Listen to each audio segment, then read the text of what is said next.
Hi,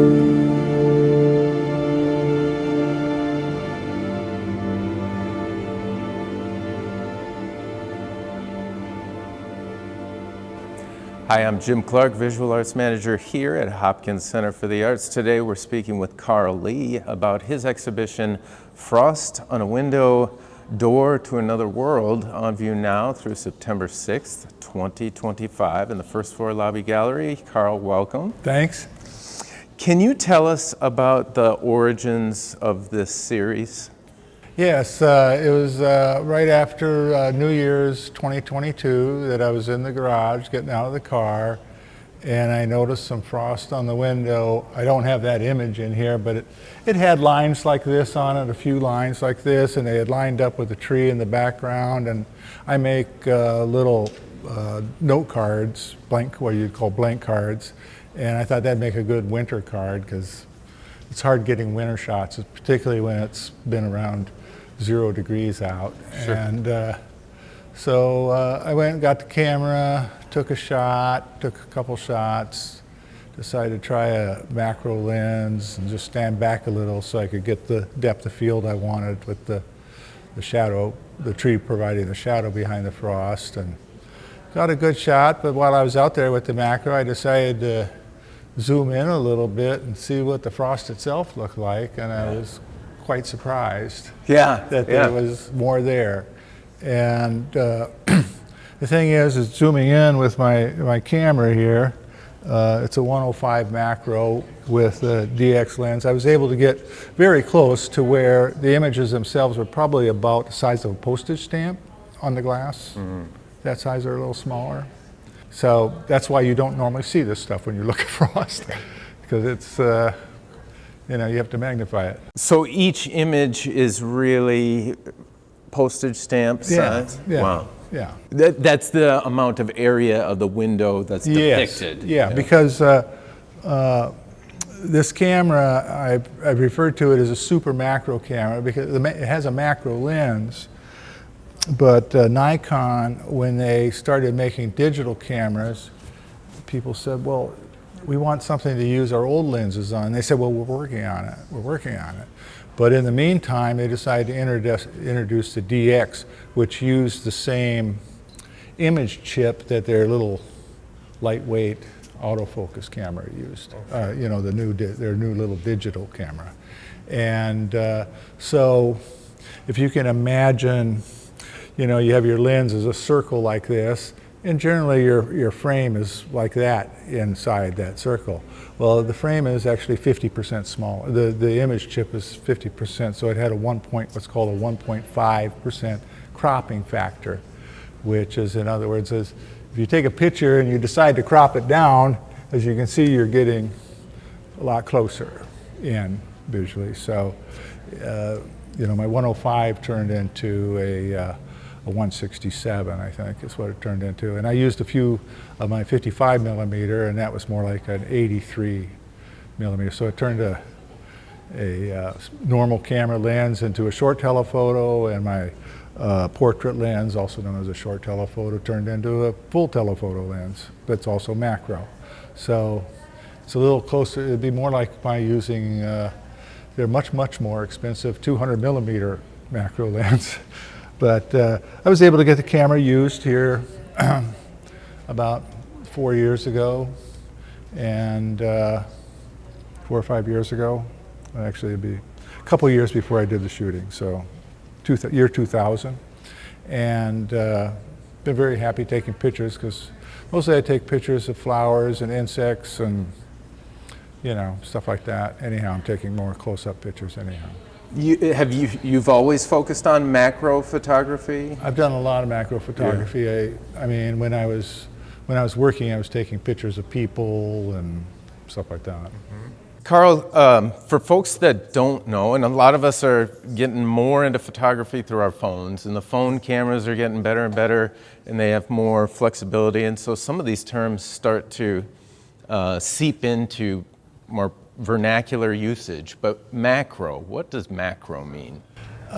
Macro is, without getting too far into it, is basically getting the ability to get very, very close to something and be in focus. In focus. That's the main thing.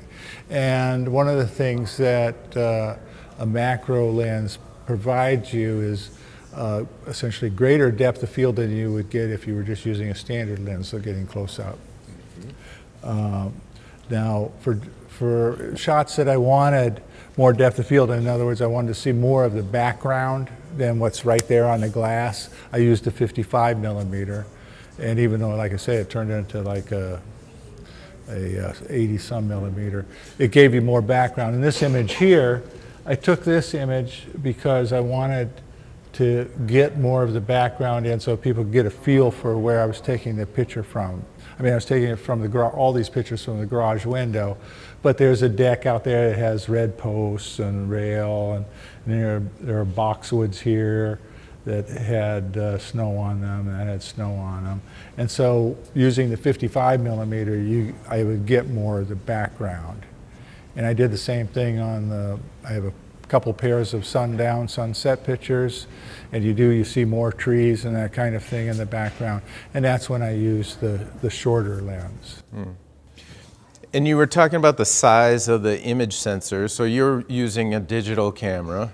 Right. And have you been using digital camera for a significant amount of time? Did No, you ever shoot film? Oh yeah, I shot film when I bought my lenses, and I had a FM2, which was pretty much new in the late 70s, and that's when I bought this lens. And yeah, so I've been shooting for a while, yeah. Do you feel that digital technology provides more opportunity for you? Are you pleased with it? Yeah. Definitely. I mean, one of the things that I did when taking these shots that saved a tremendous amount of time was the digital cameras have an ability to bracket the shots, and you can set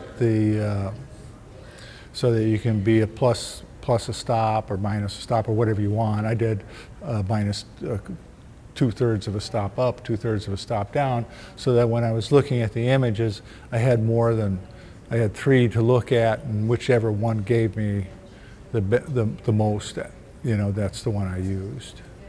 And that way I just took one picture and I'd get 3 shots. So I was on a tripod, I'd click the release, and it'd go, and there's the 3 shots. And I ended up with, over the 2 years, I ended up with well over 1,000 shots. 1,000? Yeah, and then had about 300 images, and over 300 images. And that's what I chose. And went through to see whether I had something. That process of reviewing what you'd shot for images that you could mine for development, yeah. I think many times non-photographers or non-artists think that, well, they just hold it up and snap and there it is, right? So, right, and this was quite different than that. In fact, I brought a large sheet of paper that, oh yeah, I put it over here. I had a tendency to call what came off the camera negatives because I developed the exposure in them and adjusted the color until I got the way I want. This picture right here, this was it. This is what I started with. And essentially I inverted the color to get the blue from the orange, and it just looked better. And I would test everything to see, well, what looks better, Whereas this one, which is frost migration, that's down there a little ways, I was able to just take the blues in it and bring those up. And then there's another one that so it's a sister to it, and I kind of went the other way, and it's red, and that's what did I call that one? But yeah, and this image here, Frost Mirage, was really the first image that I took that excited me. you know, because I looked at it and I said, gosh, it looks like a landscape, you know, and that's what kind of got me going, and that's down there a ways. And then this is one of those frost etching, what I call frost etching pictures. And this is the one called Garage Frost, and if you look at it down there, you'll see that it's black and white and red, and you know, all those colors are brought out. But this is what I was looking at when I pulled up the images on the computer, is these kind of things. And then I had to play with each one to see what I could get out of it. You know, I kept the good ones. This is my other reference. I went through and just, I've got the dates that I took pictures. I took pictures on 14 different days over 2002 and 2022 and 2023. And sometimes it was only once in the morning. I mean, in the morning I'd have and then, or in the afternoon. And a few times I was able to take pictures in the morning and afternoon. And, you know, I took, I say, a whole lot of pictures. Yeah. But everything from, you know, very, very slow exposures to, you know, with the 55 millimeter, it lets in more light. So those, you know, it was very fast. Some of the slowest pictures were like 1/60th of a second. So it's quite slow, but that's why you have a tripod. And when you're doing macro, that's one of the things, is that you want, you're going to need more time. You know, you want to use a tripod. You can't really have movement when you're that close to something. Any little movement is going to blur it up. You had identified in, if not the first one, maybe one of the first, if I heard it correctly, that it looked kind of like a landscape. Yes. And do you consider those suggestions as you're editing? And do you hope that the viewer sees things more and maybe above and beyond the beauty of the frost as it is? Yeah, well, I think that compositionally people relate to landscapes, dichotomies of different kinds, and so it's really just makes it easier to understand what you're looking at, or think you understand it. Yeah, yeah. You know. Have you ever heard a viewer say something that you're like, no, that's not what that is? Oh no, I mean, I wouldn't say that it is a landscape, but it just has the appearance of a landscape. Right. But you're very open to folks engaging with it and seeing what they see. What they want to see, yeah. That was one of the things I found most fascinating about it was, you know, I'd never seen anything like it before, and they're, you know, they're fun to look at, I think. This probably sounds flippant. It's not meant to be. What do you photograph during the summer? I photograph flowers. I have a big garden, and we get birds and hawks in there, and insects, you know, butterflies, and that's where, you know, a longer macro lens like this really comes in handy, is you can get a good close-up picture of a butterfly on a flower without scaring it away. You can be this far away from it and get a real good close-up. And you mentioned, was photography a part of your professional life as well? Yes, I was in public relations and advertising, and so you go to meetings, you take pictures of people. Sometimes you have to retouch them because the light's on them, they're sweating or whatever. You get rid of the sweat and all of that. And so, yeah, a lot of work in Photoshop and using this camera. Did you maintain an artistic practice, a personal practice during your career in PR, or have you always been an artist? Well, I went to school and at NDSU, and had a I went through the Bachelor of University Studies program. I wanted to be an arts administrator. Really? Yes, and I went out to NYU and did an arts administration program during the summer. But I mostly concentrated in communications courses and art courses, because I also felt that, you know, if you're going to be doing PR work or any kind of work along that line, you need to have, you know, the ability to appreciate the art, understand what's in the art that you're talking about. If I got an arts administration job, of course, I was doing this in the '70s, before there was funding, public funding, and people doing things like this. It was basically major institutions back there is when there was, you know, that's where your arts administrators were doing their work. So big museums and that kind of thing. So that's what I was geared towards, but I knew that, you know, a person has to make a living, and so I took marketing courses as well, which of course you need in arts administration. And so I had a good career. I worked with the Insurance Information Institute in Texas and in New York City, and then came out here and worked for the Minnesota Information Center when I first came here, and then did work for various insurance companies. When I stopped doing that, I kind of went freelance, worked out of a house, and you know. And did you have a personal practice during that time? Were you pursuing your own? Yeah, I had my own business for about artistic practice. Were you taking photographs for display and exhibition at that time? Just basically for use in publications. Yeah. And so, when did you start creating work for exhibit, personal work?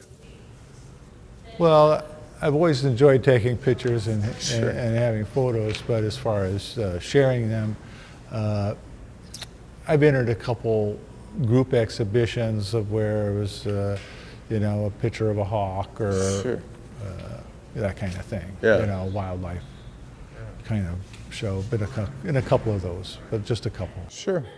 And you spoke of Photoshop with this series.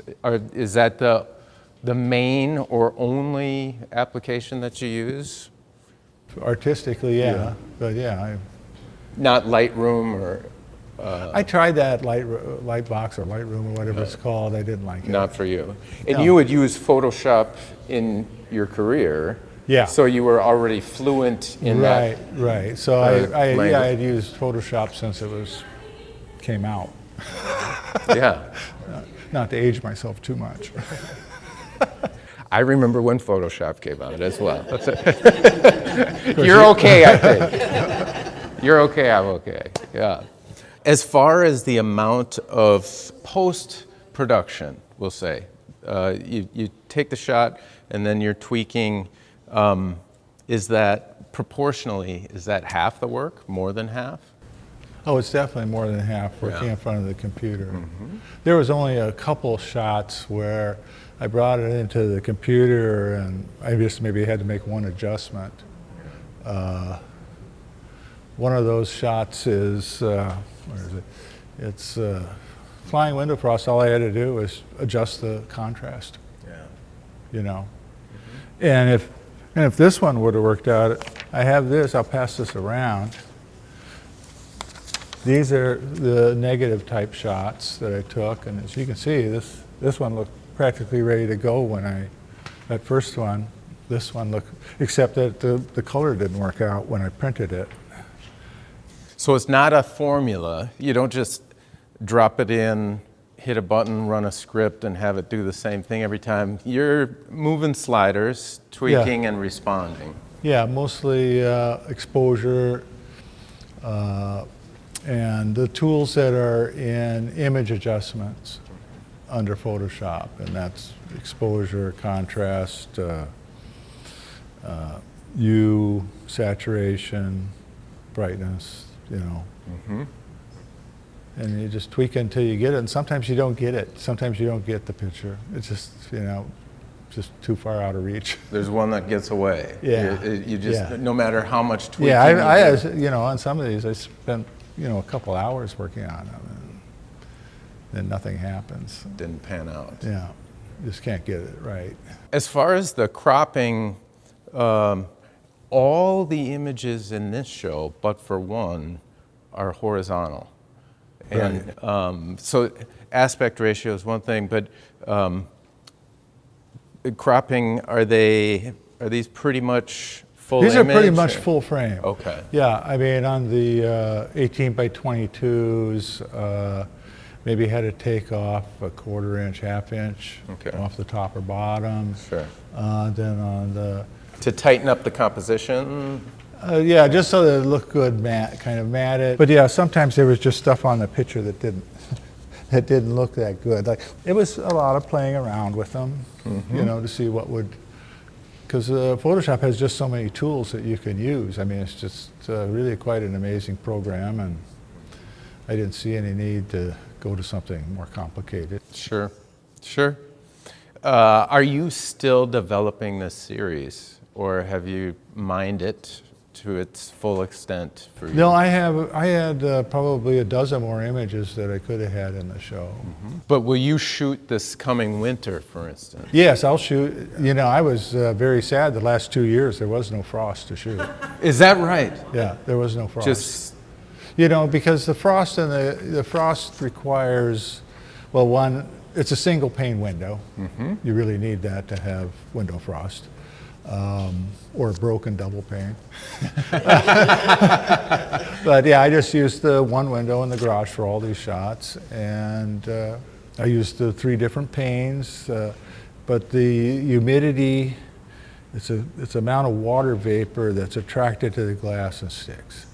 And you have to have the temperatures right, and so you have it, it was about, I don't know, 8 to 12 degrees warmer in the garage than it was outside. And most of these pictures were taken when it was, most of them were taken between 6 below and 6 above. There were some that were colder, and there was 1 or 2 that were warmer. fairly stringent kind of requirements for the environmental. Yeah, that's the key, is what it's going to give you. And like I say, there were 14 days when I was around that I could shoot, but in that whole time, I mean, I added it up, and oh, that's what it was. And some days I could shoot more and less, and the real joy of it was every time I went out, the frost is different. I mean, all those what I call frost etching images, those were all taken one day. And these 3 images, I think, were taken a couple days later. Marvelous. Let's open it up to questions. All right, you said that you were taking it the same window pane, right? In the morning, there's and 3 then window at night. panes. I mean, not at night, but later on in the day. What did you notice? Did you notice a difference that you like the ones in the morning better than the afternoon, or did it depend on the day? No, I mean, it was just whether I could get a shot in the morning or get a shot in the afternoon more. All right, really. but there were some days that you can get both, right? Yeah, there was only a couple days in here where I took shots both in the morning and in the afternoon. Did you notice a big difference? Well, you can't remember. The lighting is different. Yeah. The lighting is different because all these pictures are taken out the same window facing west. Right. So it's winter time and sometimes cloudy and that kind of thing, and you had to have a certain amount of light, and so I'd just go out there and I'd take a look with the camera and see if it was good, and they're like, oh, well, I might have to wait an hour, I'd go out and check again. Well, maybe next year you could take a different window. Well, that's the only That could single be your pane new window. project. It's the only single pane windows in the house, and Oh. I don't let it get real cold in the house. Oh. So You Okay, haven't been I'm inspired sorry. to replace windows with single plane not the windows. other way around. No. Yeah. No. Somewhat relatedly, the fact that the window is facing west, you had certain existing conditions that remained fairly static and very static.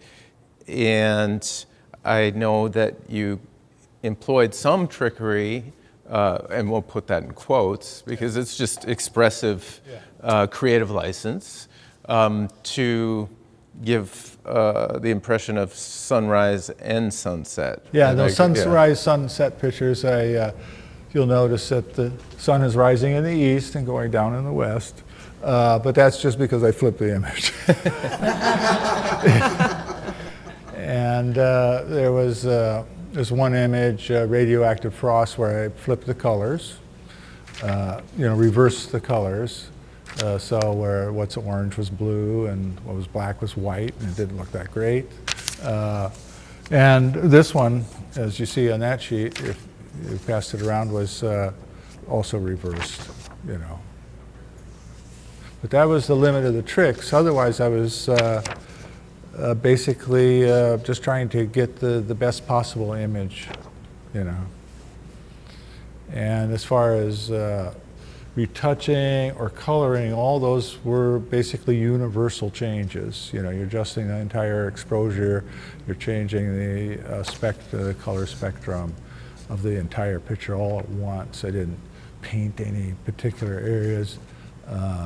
I did use the rubber stamp tool quite a bit to take out dust spots and stuff like that were obnoxious. Dendrites, dirt, and droplets and detritus. That image, I worked a good hour and a half, 2 hours cleaning out all the garbage in it. I looked at it and said, it's not the same. It doesn't have any character anymore.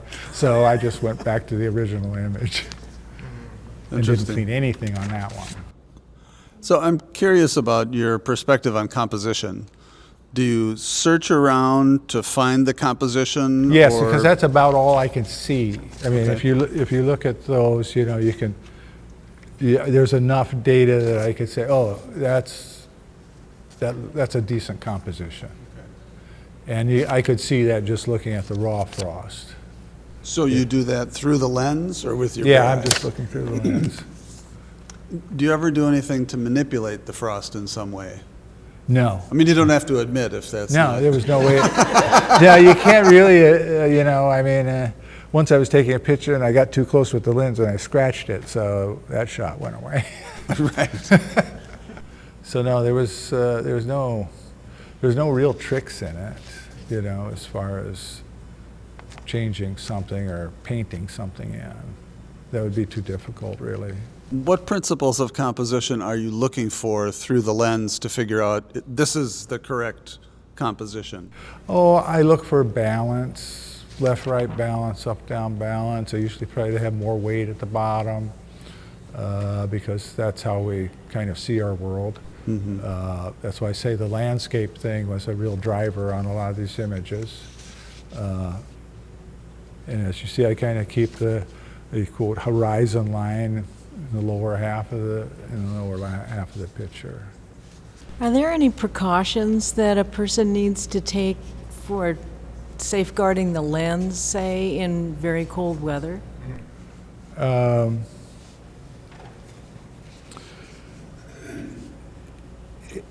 If there is, I didn't do it.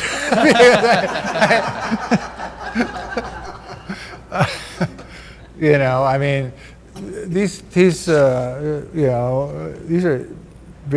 Nikons are very, very well built. They don't fog up. They don't, unless they got damaged somehow. They can handle the extremes of cold. Never froze up on me or anything like that. Carl, did you say that all these exhibited photographs were taken from the same window? Well, there are 4 panes in the window. 14 There's 4 panes, 24 by in the window. 9 or 10, and basically is the bottom panes, bottom 3. The top one was a little too high to get to. I did get a couple shots where I had it up high, and I was kind of shooting at some treetops over to the. And the question about the camera durability, you were outside, No, all the pictures were taken from the inside out. the inside. Yeah, because it was darker in the garage, and the light was coming through. And This was a garage window. Yeah, all the pictures were taken from inside the garage, yeah. It's just a little warmer inside. But it wasn't because of the warmth, it's just because you wouldn't get the background colors, you wouldn't get the stuff. Because there is subtle colors that, that you catch because of the light, and that's part of what makes the image. So your whole exhibit here was working with the same 4-pane window. Yeah, the same window, yeah. Now, that's really astounding. Well, like I said, because of the way frost forms, like I say, it's based on the temperature of the glass, temperature in the room. Over the for some reason, 14 they came out different. I mean, these pictures are basically different every time because of the speed that they came up and that. These are fascinating, first of all. Do you see ever trying to do the same thing with liquid water instead of frozen water? No. Some kind of macro. Okay, never mind. Who's got a good question? I mean, I take pictures of scenery, lakes, and Would you say? Yeah. but in the water. I'm or thinking at the anything that you could do with macro with liquid water. This is macro with frozen water. If you get close enough to liquid water, you can also come up with things that aren't typically seen, right? I was just curious. I would think that could be true. Yeah. The thing with liquid water, though, it's so much more reflective that Yeah, good point. you're gonna get you're gonna see what's bouncing off of it more than the Which could the be an physicality opportunity. of what? Which could be an opportunity. Yes, which is often an opportunity. Yeah. Just curious. This is lovely. It's a lovely display. Thank you. Carl, thank you so much You bet. for You sharing bet. your work with our community. Thank you very much.